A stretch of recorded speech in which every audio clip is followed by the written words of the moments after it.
It's your Wednesday daily delivery. I am Michael Rand. Glad to be back for another day. Hope everybody out there is having a tremendous day navigating colder weather, a little bit of snow on the ground this morning too.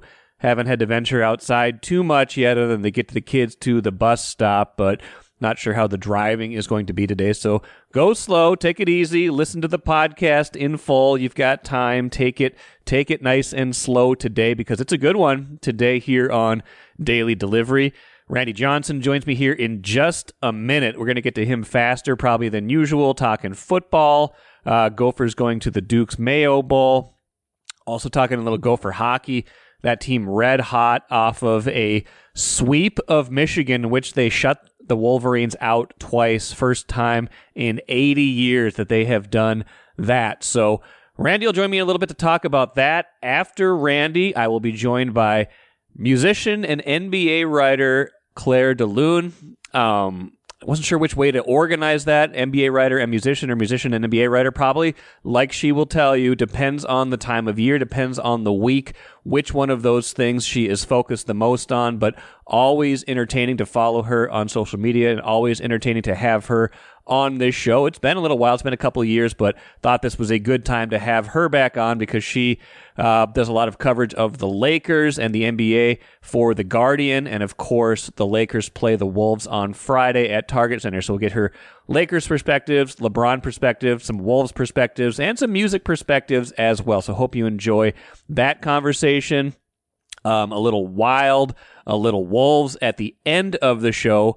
But like I said, the what did I miss today will probably just segue right into Randy, because otherwise this will get unwieldy, get way too long, even in the infinite space of a podcast.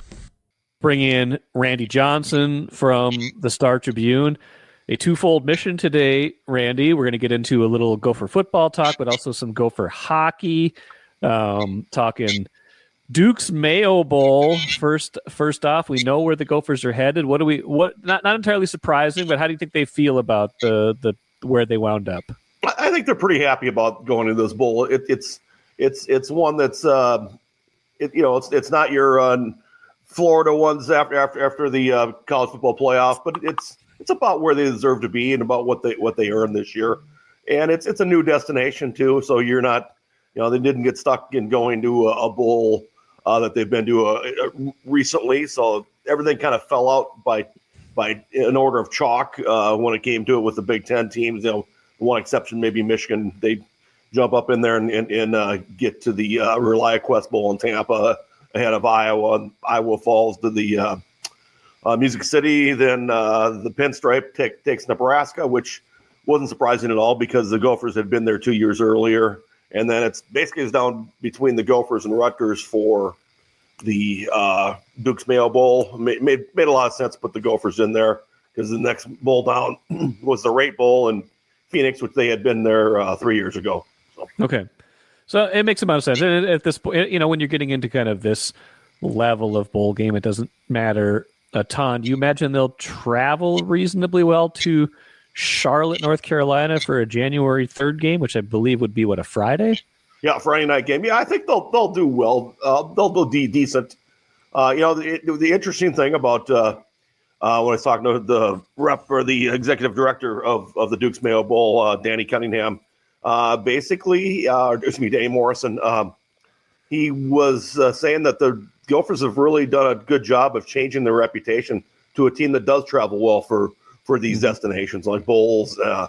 You can look at the North Carolina trip a couple years ago, look at the Colorado trip before that, the Rose Bowl trip this year to play UCLA. They've gotten a better reputation. They're a team that fans will turn out for these nice destinations. Reasonable chance for them to extend that bowl game winning streak too, I imagine. It seems like a pretty favorable matchup, and Brosmer's already committed to play in this, right?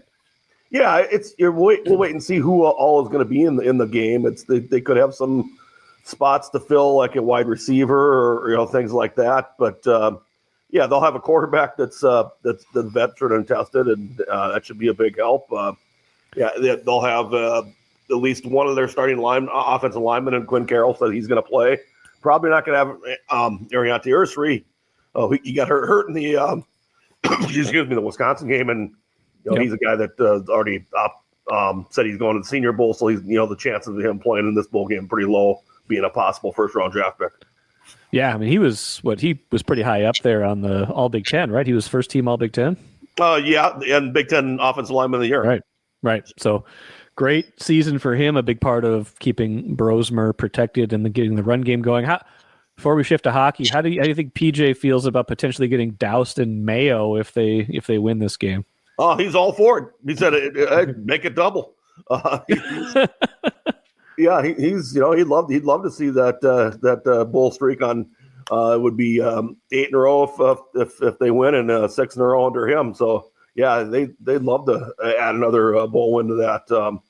Yeah, I think he's pretty pleased with the bowl that destination. I think another thing too is that the first time probably in like the last 4 bowl games they don't have to be down there at Christmas time. It gives them a little bit of time afterward.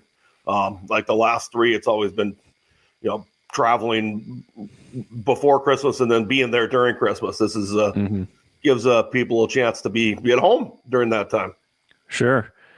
Let's shift gears. Gopher hockey. Quite a weekend last weekend, right? I mean, a double shutout of Michigan, first time in over 80 years. They have done that, and now, of course, a huge series coming up this weekend. Yeah, it was a fun weekend at Mariucci. They really rolled in the first game, just got all over them early, out to a 3-0 lead in the first period. They end up winning 6-0. Nathan Ayers a shutout. Saturday night game, a lot more traditional that you expect between the Gophers and Michigan. It's a lot tighter. They end up winning 2-0. Sam Renzel with a goal and an assist on Jimmy Snuggerud's empty netter, and then Liam Soulier with the shutout, matching his goalmate there, Nathan Area, who had said, "Hey, I got my shutout. Time for you to go get yours," and he wouldn't get it. It was he was pretty happy to do it after that. They feel pretty good about this team. I mean, you've said this. I talked to Bob Motzko for an episode a couple weeks ago. Like they had some health stuff early. Some guys banged up, kind of maybe puts a dent in learning your identity right away. But it's a pretty good team. They feel pretty good about this group. Yeah, 15-1-2. They moved back up to the number 1 ranking in the country. They have number 3 Michigan State coming in town this weekend. They are still banged up. They lost a couple more guys in the game on Saturday. Cal Thomas and August Falloon. On Friday, Aaron Hugelin got banged up. So we'll see what their situation will be. Bob Motzko is having his media availability later today. The situation, they'll be without Matthew Wood for this series. He's with the World Junior team for Canada, and they have practices starting this week, practices in camp. So that's a little bit earlier when the U.S. goes, so they'll miss him this week. It's a pretty important series in the Big Ten. And another series to show that for the Gophers to show what they are. I mean, they're definitely one of the better teams in the country, and they certainly showed it last weekend. They'll have a chance to show it against a really good Michigan State team, a great goalie in Trey Augustine. So it should be a fun one.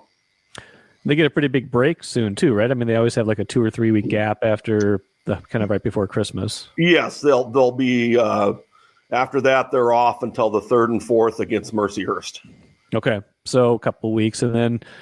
Yeah, I mean, just looking at it, I mean, people really kind of lock into college hockey. I feel like once they get back from the winter break, right? Like there people still paying attention right now. Gophers off to a great start, but if they carry this momentum in and start playing the same way January, February, which there's no indication they wouldn't. I mean, this again, you don't want to put too much on a team too early, but this does have the feel of a team that can, again. It's gotten to the point now where it's a drought again. It's over 20 years that could win another title for them and kind of get number 7 on the books? 6, 7? Where are we at? 6, sorry. Yeah. NCAA championships. It's a very good team, very deep on the blue line. And then their forward lines when healthy. I mean, you can roll 4 lines out there and have good contributions on each. They're a deep team. It's just a matter of putting together and it's when you get to the tournament, it's one and done, so you never know. But you'd rather have a team that's deep and able to score and able to keep the opponent off the scoreboard. I mean, that was the thing that was impressive on Saturday. The shutout Saturday in Michigan was, I thought, more impressive than the one on Friday, just because it's a 1-0 game for most of that, and they're just playing shutdown D, and Michigan was. Well, they wanted to be physical. They want to set a tone, and they were doing a lot of, let's just say, some extracurriculars after the whistle. One of their players, after Jimmy Snuggerud scored, after he shoots it in the empty net, he blasts Jimmy with a cross check from behind. He ends up getting a major in a game of conduct, and then the NCAA or the Big Ten suspended him for the first game this weekend series. Okay.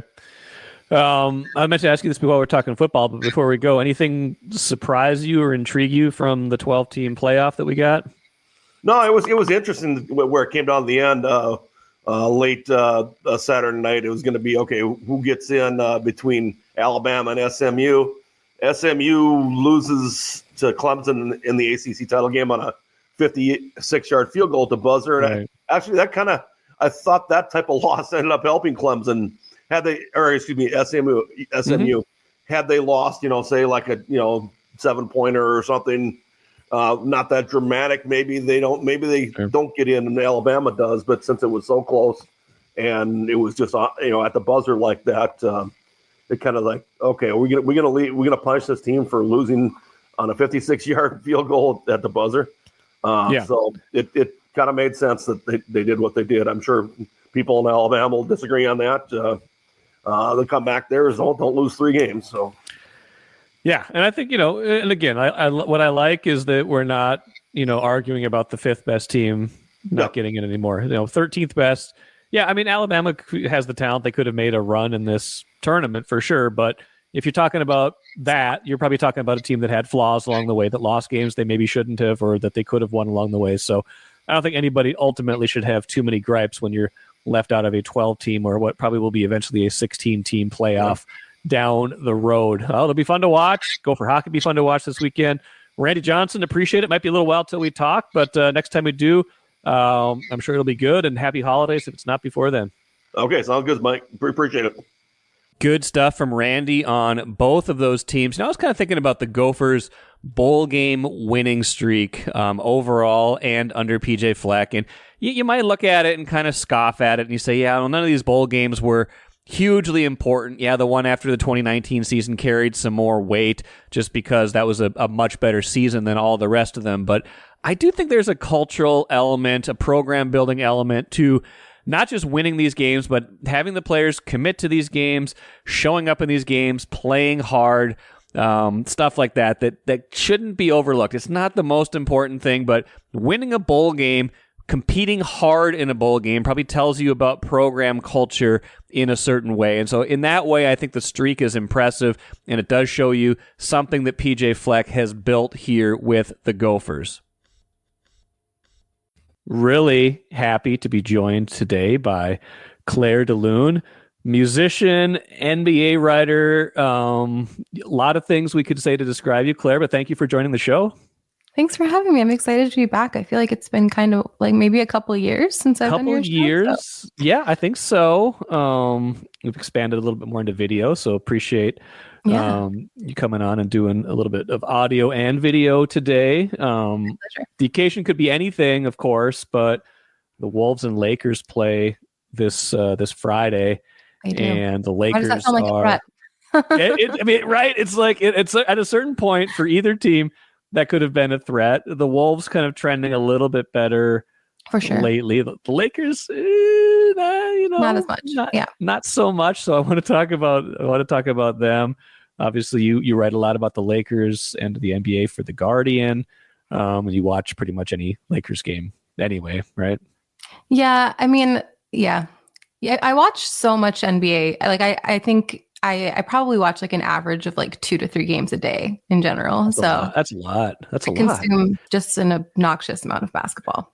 Well, I mean, before we talk about the Lakers, and like, what do you make of the season so far? There's a lot of juicy storylines and a lot of good teams. It feels like. Yeah, for sure. I I mean, I feel like this feels like it's been the theme for a couple of years running, but it just feels like injuries have been kind of so rampant. And I don't know what there really is to be done about that. But it just, when I think back on, the first quarter of the season, we're at like around the 20 game mark, like I just think about how injuries have just been ravaging the league. But I think it's cool. I think, the East is a bit of a dumpster fire. I wouldn't really give credence to more than maybe 3 or 4 teams in the East, but the West is like, this is the most parity. I know it feels like we say this every year, but this is the most parity I can remember as long as I've been covering the NBA. Like I truly, OKC feels like they've kind of levitated a little bit above the rest, but they've been dealing with some bad injury luck as well. But besides that, I feel like as far as like the conference finals, I wouldn't say OKC is like a shoo-in for the conference finals, but I would be surprised if they're not there. However, for that second team in the conference finals, I really feel like I've never been less sure of who that's going to be. That's a good point. There's like 6 teams that wouldn't surprise me, right? At this point, there's like a lot of good teams in the West, but not necessarily that second great team. And you're right, OKC's got to deal with Chet Holmgren right now, but at least as long as it's not like catastrophic, like end of year injury, it kind of feels like a team like OKC can weather that because they're just so deep and so good. The Lakers, I'll start with LeBron just because I was thinking about LeBron today, obviously, and you're a bit of a professional and amateur LeBron historian because you both, right? I mean, if it wasn't for work, it would be for fun anyway. Yes, I did a story on LeBron in 2003. I traveled to a high school tournament, like this one of these big showcases in North Carolina when he was still with St. Vincent St. Mary's out of Akron, just because he was he was the story of everything then, even though there was no association with Minnesota, even though there was no association with any chance the Timberwolves were going to draft him because Timberwolves were good back then and they didn't have a lot of draft picks back then because of the Joe Smith debacle. But yeah, like just thinking about that, like that was 21, almost 22 years ago. Yeah. He's almost 40. He's going to be 40 in a couple weeks, December 30th. He has a son playing in the NBA with him now. Yeah. And he's still playing at an extremely high level. And probably the most controversial thing you could ever say about him is that maybe he didn't handle his exit from Cleveland the smoothest when he did the whole thing with Miami. Like, how is this guy, how has he done it? I don't understand. I feel like we appreciate him, but can't possibly appreciate him enough.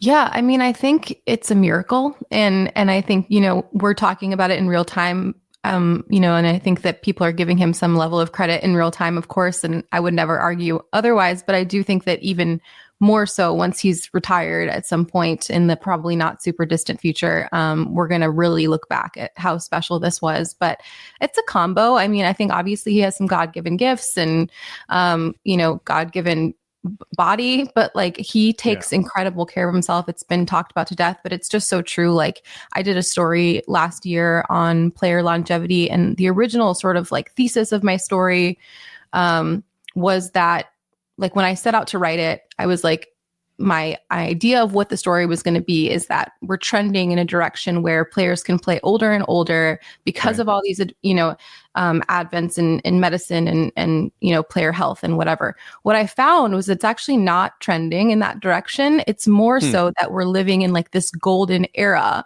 of older talent. So it's less that players are going to play older and older, and more so that we're living in like a really special time with Steph and KD and LeBron of these older guys who are just playing at this incredibly high level. And what the sort of moral of the story is that they've kind of laid out the blueprint, but the because guys are making so much money now, unless you really like, for lack of excuse the cliche, but just like love of the game is kind of what keeps guys in it. And so because guys don't have to play forever now, I feels like that's why it's not trending older and older. But if you want to play for a really long time, guys like LeBron are leaving the blueprint behind of how you do that. And it's really just like almost maniacal dedication to the craft, to your health, to a regimen, sleep and recovery. So yeah. I feel like people want to be like first to say, hey, this guy is washed. He's losing it. Like I tried to I feel like I fell into that trap with Tom Brady. Like every time Tom Brady had a bad game over the age of 40, I'd be like, oh, there it is. There's the decline. Then he'd have like 4 great games in a row. Like I feel like that's happening with LeBron now, where people are like, yep, there it is. And then the next thing you know, he drops like 39 and 16, and you're like, oh, I guess you still got it. So like, what do you think? Why are we so quick to want to prove that he doesn't have it anymore? I mean, I think that that's the nature of success, is that people root for you when you're an underdog and when you're on the way up, and they want to see you win. And as soon as you hit the top, they're just counting the minutes until you fall. I mean, that's just the way we do it, because I think, the sad truth of becoming successful is that people admire you and envy you in equal measure. And they're looking for proof that you don't deserve it. Like as soon as you get there, they want to find evidence that it's a fraud. It's you really weren't as amazing as everybody said you were. It's the weird double-edged sword of success. And so I think, I'm sure in Minnesota, like you're seeing that happen to Ant right now. Like it didn't take very long of him being like the feel-good story of the NBA before people were like looking for chips in the armor. So I think that with LeBron, everyone, it's like I've found that, people are almost like giddy when he had a little bit of a slide this year, and they were like, see, I knew he wasn't superhuman. I knew that he couldn't do it. Whereas like the reality of it is that he is not superhuman. He is a human being doing incredible things. And I personally just like am in awe of it. And I am very grateful to be covering the NBA at a time where I can be, so close to it and see him in the locker room every day. And it's an amazing thing to be a part of, but I definitely have noticed that like the almost joy that people got out of him starting to decline is very indicative of human nature, I would say.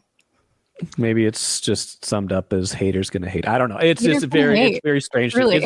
But it's weird to me. We should be celebrating this, enjoying him, because he's just a joy. And the off court stuff is almost as impressive to me as the career he's had as a player. Like just the scrutiny, the spotlight. He's very thoughtful. I mean, you see it more often than I do, obviously, but just the answers he gives, the stewardship of the game. Like he is one of the iconic athletes of our time, but he also like is this kind of, he's grown into this kind of like wise figure where you're just like, I want to know what he's saying, not just want to watch him play.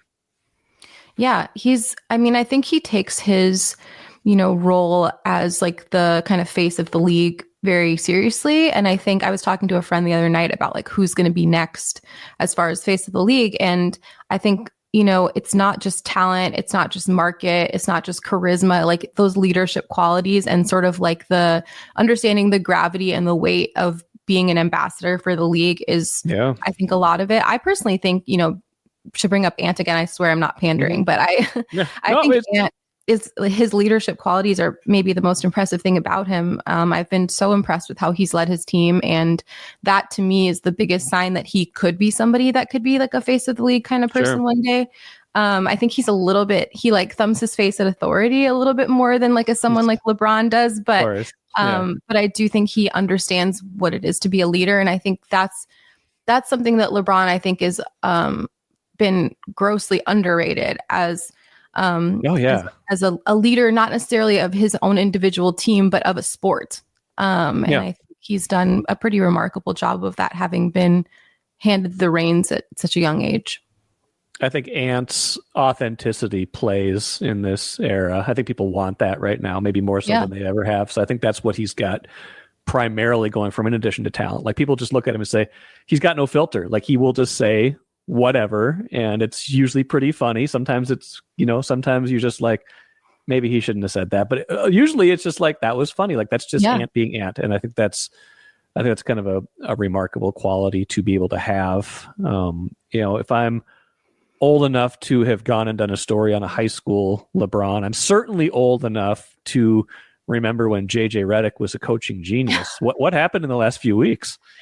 I jinxed him. I took full responsibility for the Lakers backside. I was looking at that piece. I will admit, I was looking at that Guardian piece. I actually stand behind everything I said, in the sense of, I do think that he kind of is a coaching savant as far as like first of all, like the X's and O's part of it. And I would say like he's been incredible at handling like the scrutiny and the pressure of coaching the Lakers, which is like one of the most high profile jobs in sports, period. Oh, yeah. Right. I think he's been very candid and honest in a lot of his messaging to the press. And, you know, especially with this locker room, I think that maybe sometimes this is speculation on my part. I haven't had anyone like tell me this directly, but I think that, you know, maybe sometimes that doesn't always go over super well. But so I think that's the learning curve for him. I think the biggest learning curve for him as a coach is not necessarily rotations or X's and O's. I think he's been honestly kind of insanely good at that already. I mean, I think that comes to him quite naturally. He doesn't have a whole lot of people to rotate at the moment, and they're pretty banged up. So there is that. But I think the learning curve for him will be figuring out like how hard to push and how much of that to do publicly and how much of that to do privately. Because I think that is kind of an understated part of being a coach, is that it's a personnel job. It's a people job more than it's a basketball job. And I think that's the part where he's learning. But I think he's all on balance. I think he's been really impressive still. Well, and he's, you know, not just him, but like the veteran talent on the team, LeBron and Anthony Davis at the forefront, obviously, like they're trying to squeeze like one, whether it's whatever it is, like one more like legitimate run out of this. Like everybody wants, you know, any Lakers fan wants that for LeBron, wants that for the Lakers, wants that for Anthony Davis. And like Davis kind of has to be the one in some of those cases. He's got to be the guy because he's the younger one. He's got all that talent. LeBron is, you know, almost 40, but like, how does that whole swirl play into this season where it's like everybody, you're pushing so hard, but the nucleus of the roster, like, is it really there? I don't know. You got a first-year head coach. It's an interesting dynamic for them right now. I mean, I can't really imagine as a first-year head coach coming into a situation where it's not just win now, but it's like win this year. This year. Like this year is ultimately win every game. Probably your last chance with these two guys as your core to win. In addition to that, I would say their biggest issue is that they don't have a championship roster right now. They have a championship nucleus. I think you can win a championship with LeBron James and Anthony Davis, even 40-year-old LeBron James, even especially this version of Anthony Davis, who was off to like an MVP start the season. I would argue that the front office hasn't invested enough around them. They've been really reticent to use their 2 remaining first round picks. They didn't use them this summer. They didn't use them at last year's trade deadline. So, the original messaging from the Lakers front office was that they were waiting to like push all their chips into the center for a star. That hasn't come to fruition.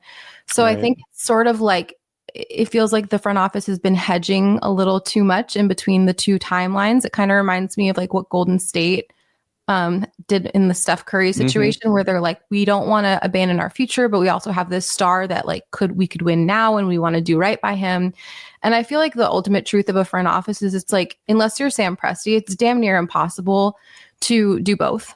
So you kind of just have to decide, like, are you going to go for it this year while Anthony Davis is playing at this level, while LeBron James probably has his last chance to really go for it?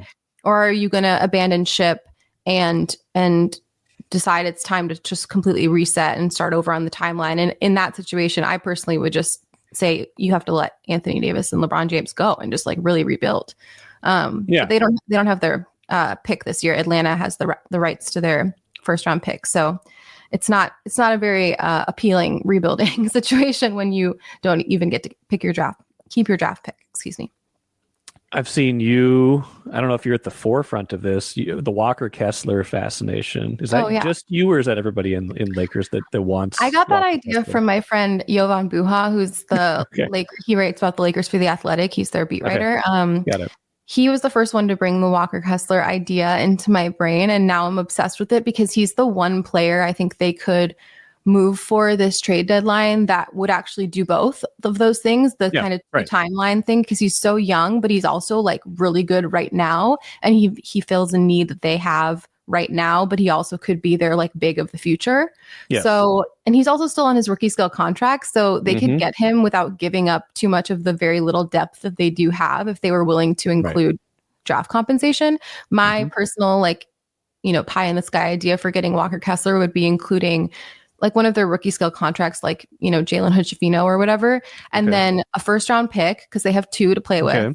Utah already has the rights to one of their first round picks, but it's protected. So if you took away the protections from that second pick, that kind of functions as including another pick in a way. So that would be my Walker Kessler trade proposal, would be like a first round pick, removing protections from the other first round pick, and like Jalen Hood-Schifino or comparable salary. It seems reasonable, and that brings it full circle for a Wolves fan because, of course, Walker Kessler was in the Rudy Gobert trade. Rudy Gobert trade, and everybody for like half a year to a year was like, I'd rather have Walker Kessler than Rudy Gobert. What a disaster. And then year 2, Wolves go to the Western Conference Finals. Rudy Gobert is Defensive Player of the Year. Maybe a little bit better than Walker Kessler, although Walker Kessler is a nice young player for sure. And he makes $2 million versus... I know. Exactly. but Gobert does. But yes, Gobert does a lot. Like a lot of people hate Rudy Gobert, but he does a lot on the court beyond just block shots. Like he is all over the place. Like he is deserving, I think, at least of some of those accolades. Lakers fans might say, yeah, could Anthony Davis have won Defensive Player of the Year last year? Yeah, maybe. Yeah, I could think. But the Wolves, team success probably played into that a little bit as well. And the Wolves, though, also were involved in, you had that whole kind of triangulation with Utah and the Lakers with the D'Lo trade. Conley comes here, and you get the guys that get dispatched out. I wonder what the Lakers would look like if Conley had wound up there as opposed to D'Lo. Do you ever think about that? Like what he might have added to that mix as opposed to D'Lo? And I've never been a big D'Lo guy, so I want to know how you think of him there. I think it's interesting because, I love Mike Conley. He's such a good locker room guy, and he's an incredible leader. I don't know. I think he is more needed in Minnesota's structure, I think, in the sense of I think his steady hand and veteran leadership, and obviously court vision are something that I would think the one thing that Ant still has to progress on as the center of the team is his decision making on the court and his facilitation. So having a Mike Conley is super beneficial to Minnesota. I think obviously any team would love a Mike Conley, and especially in a playoff setting, I think I would take Mike Conley over D'Lo, even older Mike Conley. Right. But I think, this is not to say that I love D'Lo, want them to keep D'Lo. I've been a huge proponent of them trading D'Lo if possible, but I do think that D'Lo is able to get red hot on any given night in the regular season.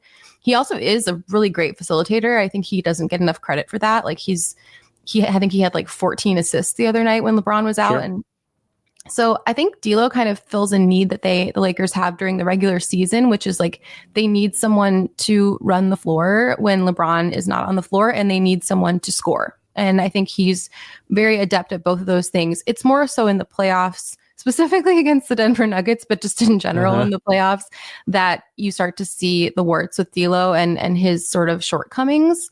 But I think they kind of ended up, as far as regular 82 games goes, they kind of both ended up where they're more helpful.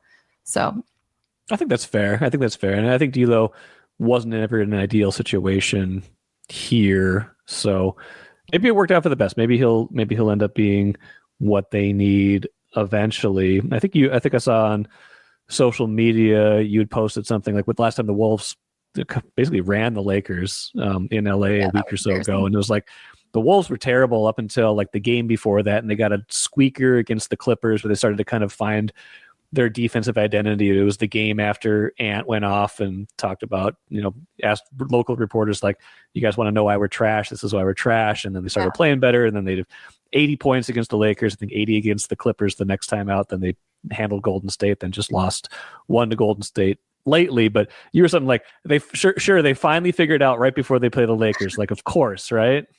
They got back to their team identity just in time to play the Lakers. But I feel that's classic Timberwolves Lakers. I feel I don't remember what the stat was, but I think because that game was in Minnesota, and I think the Lakers are something 2-14 or 2-13 against the Wolves in Minnesota the last few years. So I think the Wolves always get up for the Lakers when they come to town, and as they should. So that was. The fact that they won wasn't surprising. The way that they won was it was a full ass beating. Truly, just there was no question marks about who was going to win that game. So I'm really curious to see how both teams respond in the rematch this week, because that's really unusual for a rematch to happen. Like you basically have 10 days or something in between games. And then you just redo the exact same circumstances, like on the road for the Lakers. Yeah, same home team, right? Yeah. So I'm really curious to see. I think it'll be very telling about the character. I have some questions personally about the character of this Lakers team, but I think it'll be really telling about their intestinal fortitude of how they're going to respond when they have an opportunity to get their lick back. So I'll be watching that one. I'm really curious. I can't remember if I saw you post that on Twitter/X or Blue Sky. I think you were living in both spaces. I'm kind of living in both spaces right now. What each world right now? What do you think? Is basketball Twitter evolved enough in Blue Sky yet, or what do you like about each platform or not like about each platform? I'm curious. I mean, I feel nostalgic for the Twitter that I loved. Oh, exactly. It just doesn't exist anywhere anymore. It doesn't exist on Twitter or X or whatever, and it doesn't exist on Blue Sky either. It's closer there though. It's closer on Blue Sky. I do think it's closer on Blue Sky, and I think Blue Sky kind of reminds me of what Twitter was like in the beginning, like before it really started popping off, where it's sort of like there's a lot of functionality missing from the platform that they haven't added yet because it's so new, and there's a lot of people there who aren't there yet. But it feels like the start of a thing. And I think it will. I mean, my engagement is so much higher on Blue Sky already than it is on Twitter, because I feel like people just aren't on it anymore. And then also the algorithm is just this is very inside baseball boring stuff. But no, it is. It's true though. It's true. But I don't know if anything. Here's my thing. I think Blue Sky will eventually, I already forget which one is which sometimes when I'm on them, which is a really good sign. As far as wait, where did I post? Because it's my timeline is relatively similar at this point. I don't think anything's ever going to be what NBA Twitter was in the mid 2010s. I feel like 10 years ago, NBA Twitter on actual Twitter, I feel like that was just maybe a golden era of that type of social media. And I think we might just be past it. But I think I'd rather be on Blue Sky than Twitter right now, just because every time I post on Twitter, I feel like it's like that meme of the guy opening the door and everything's on fire. and that's how I feel whenever. I actually do feel like I should start calling it X, because it doesn't feel like Twitter anymore. So it's I used to be I'll never call it X because that's just so freaking dorky. But it is a different thing now. It isn't what Twitter was. No, that's true. Maybe I'll start doing that too. I'm a holdout too, because I feel like I just can't call it what they want to call it. Yeah. But maybe there's and we don't. I'm not calling them skeets either. I hope are you? No, I just call them tweets. They're just. I call them posts. I say they're posts. I mean, what? To each their own. But I can't call it a skeet. I cannot call it a skeet. For the sake of your career, that's actually probably wise. That's that's true. So, final things here.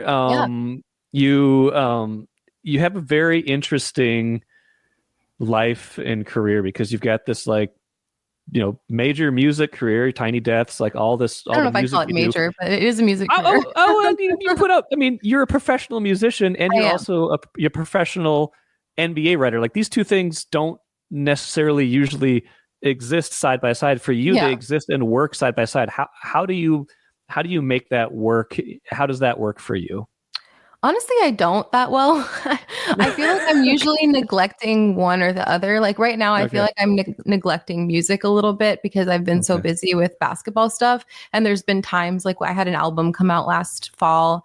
And at that time, I felt like I was sort of neglecting the basketball stuff because I was so busy with music. So I feel like it's when you ask a working parent, how do you balance it? It's you kind of don't. You're always sort of neglecting something.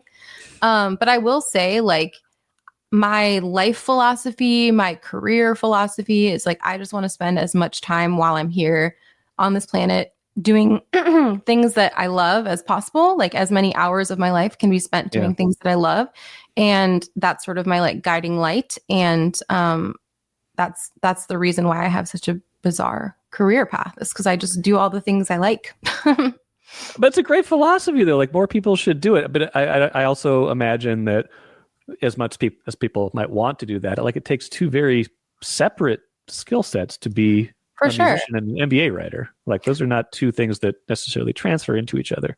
No, for sure. I think the one thing I will say though is like I am a storyteller, I'm a writer, whether it's, writing songs, writing articles, even like in an audio format. I just feel like that's always been what I've done since I was a little kid. And even I used to like paint and draw when I was little. And to me, the joy in that was like in creating like a world and telling a story in that way. So I think while the skills may not be like immediately obviously transferable, I think at the end of the day, like if you enjoy being creative and telling stories, those skills kind of transfer to both. And I find as someone who's been writing songs since I was a little kid, those skills like of just like wordplay and Sure. a way with words, I think have been obviously very helpful in my job as a sports writer. So kind of a bizarre path, but it makes sense for me.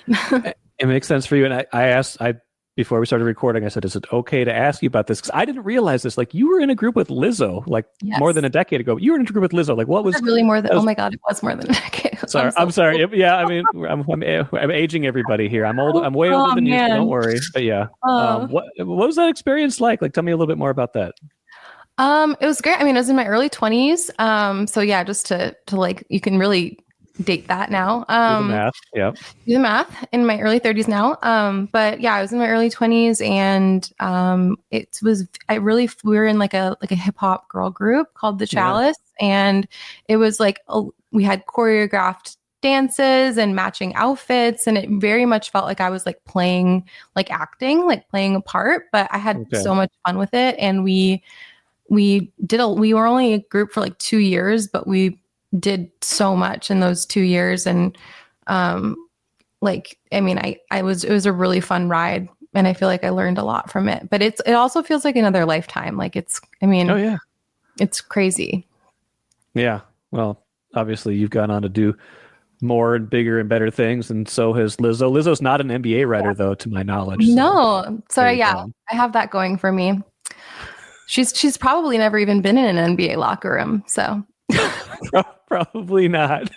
Maybe she needs to write a song about. She's doing fine. I think she's doing okay. She's probably pretty happy with how things worked out. Maybe she needs to do a song about the Minnesota Timberwolves, not the Minnesota Vikings next. All right, Claire, thank you so much. I'm looking forward to Friday's game.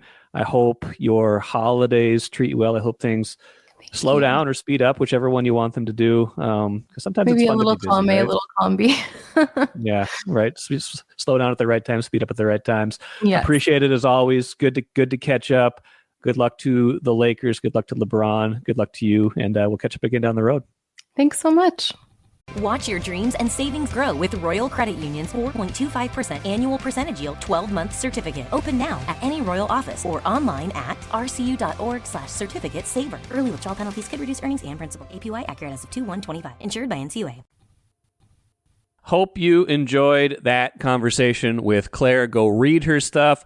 Go listen to her stuff. I'm just impressed with how she manages to do two things that are completely different from each other. And I loved her answer about that. Like covering the NBA and doing music are two completely separate entities, but they're both clearly passions for her. They're both things that she loves to do.